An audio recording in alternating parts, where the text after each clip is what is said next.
সম্মানিত viewers, STR blog থেকে আবার একটি ভিডিও নিয়ে আপনাদের সামনে হাজির হলাম। আমি শাহিন আক্তার আলম। আজ এমন একটি ভিডিও আপনাদের মাঝে প্রচার করতে যাচ্ছি, সেটা হলো মুক্তিযুদ্ধের প্রথম স্মৃতিস্তম্ভ তেলিয়াপাড়া চা বাগান। এখানে এটা দেখতে পাচ্ছেন বাংলোর ম্যানেজারের বাসভবন।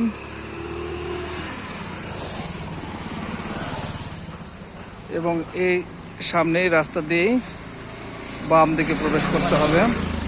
বাম দিকে গেলেই দেখতে পাবেন স্মৃতিস্তম্ভ।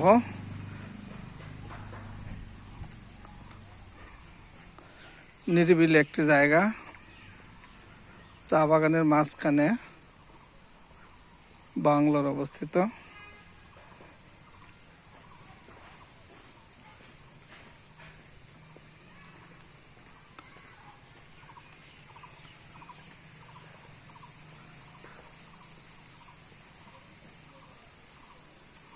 এখানে দেখতে পাচ্ছেন স্মৃতিস্তম্ভ লেখা রয়েছে তেলিয়াপাড়া চা বাগান ওয়ার মেমোরি। যুদ্ধের জন্য এখানে শহীদ প্রেসিডেন্ট জিয়াউর রহমান প্রথমে এসে মিটিং করেছিল, সেই একটি বিখ্যাত জায়গা বলা চলে। এদিক দিয়ে ঢুকে প্রবেশ পথ, এটা এখানে প্রবেশ গেট। যদি আপনারা সবাই মিলে আসেন, এখানে সুন্দর উপভোগ করতে পারবেন। সুন্দর একটা পরিবেশ, যদিও বর্তমানে চা বাগানের চা পাতাগুলো কেটে ফেলা হয়েছে। একটি মনোমুগ্ধকর পরিবেশ।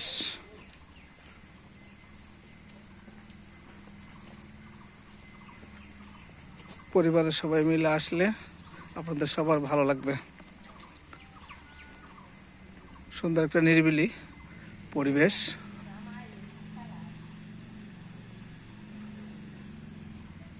আমি আস্তে আস্তে স্মৃতিস্তম্ভের দিকে এগোচ্ছি।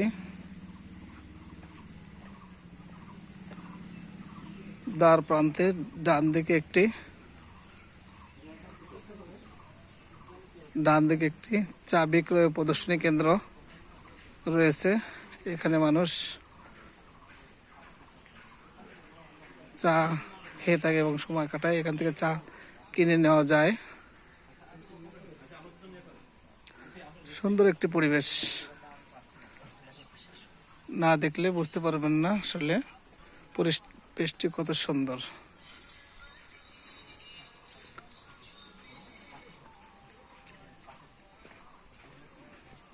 এদিকে বাম পাশে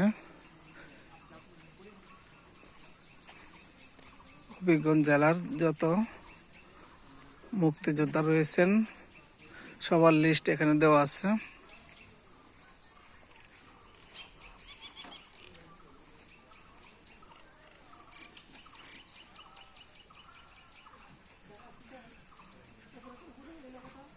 সকল মুক্তিযোদ্ধাদের লিস্ট এখানে পাবেন।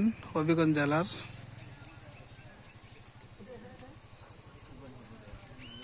জাতির শ্রেষ্ঠ সন্তানরা, যাদের আত্মত্যাগের মাধ্যমে আমরা স্বাধীনতা পেয়েছি, বাংলাদেশকে পেয়েছি,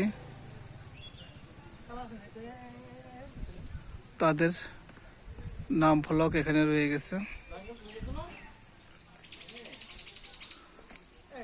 মুক্তিযুদ্ধের প্রথম সেনা দপ্তর এটাকে বলা হয়।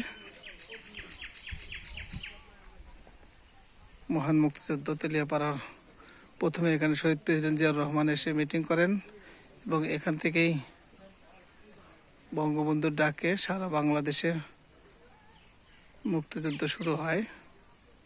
এবং এখানে যে স্মৃতিস্তম্ভটা দেখতে পাচ্ছেন, এটাই বাংলাদেশের প্রথম মুক্তিযুদ্ধের স্মৃতিস্তম্ভ। চারদিকে ঘেরাও করে রাখা হয়েছে এবং সুন্দর একটি পরিবেশে, মনোমুগ্ধকর পরিবেশে মানুষ এখানে ঘুরতে আসে। এখানে দেখতে পাচ্ছেন গাড়িগুলো দাঁড়িয়ে আছে।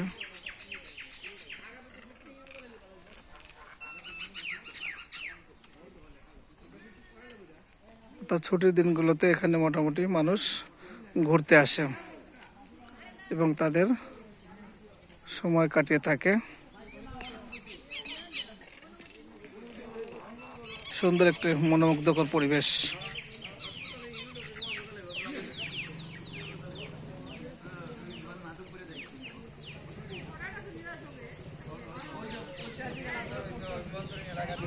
যদিও স্মৃতিস্তম্ভের অভ্যন্তরে এলাকাতে বনভোজন সম্পূর্ণ নিষিদ্ধ। সেখানে একটা মুক্তিযুদ্ধের স্মৃতিস্তম্ভ ফলক উন্মোচন করেছিলেন সাবেক জনাব এনামুল হক মোস্তফা শহীদ এমপি, এবং এদিকে বসার বিভিন্ন ধরনের বেঞ্চ রাখা আছে এবং সামনে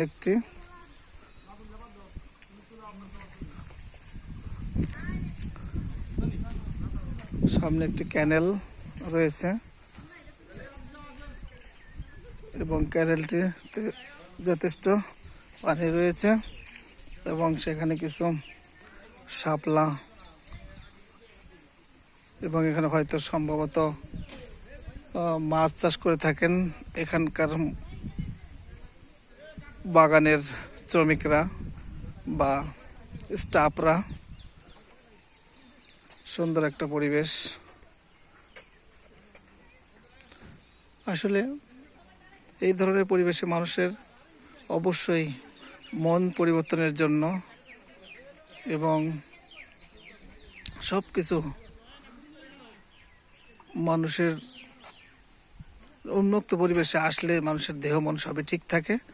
এই জন্য এই ধরনের পরিবেশে মাঝে মধ্যে ছুটির দিনগুলো বাসায় বসে না থেকে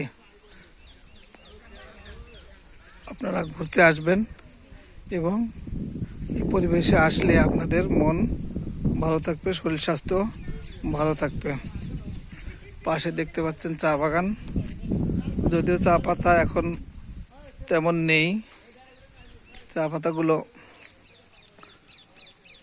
কেটে ফেলা হয়েছে, আবার নতুন করে চা পাতা গজাচ্ছে। আস্তে আস্তে আবার চা বাগান চা পাতায় ভরে উঠবে।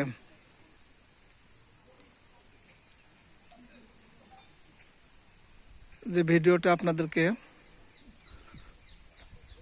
আপনাদের মাধ্যমে প্রচার করলাম, যদি আপনাদের মনে এতটুকু ভালো লাগে তাহলে ফলো করবেন, লাইক শেয়ার করবেন এবং অন্যরা যাতে দেখতে পায়, সারা বাংলাদেশের যে কোনো প্রান্ত থেকে সবাই ভিডিওটি দেখতে পায়,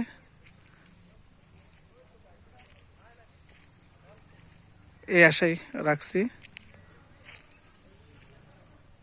আসসালামু আলাইকুম।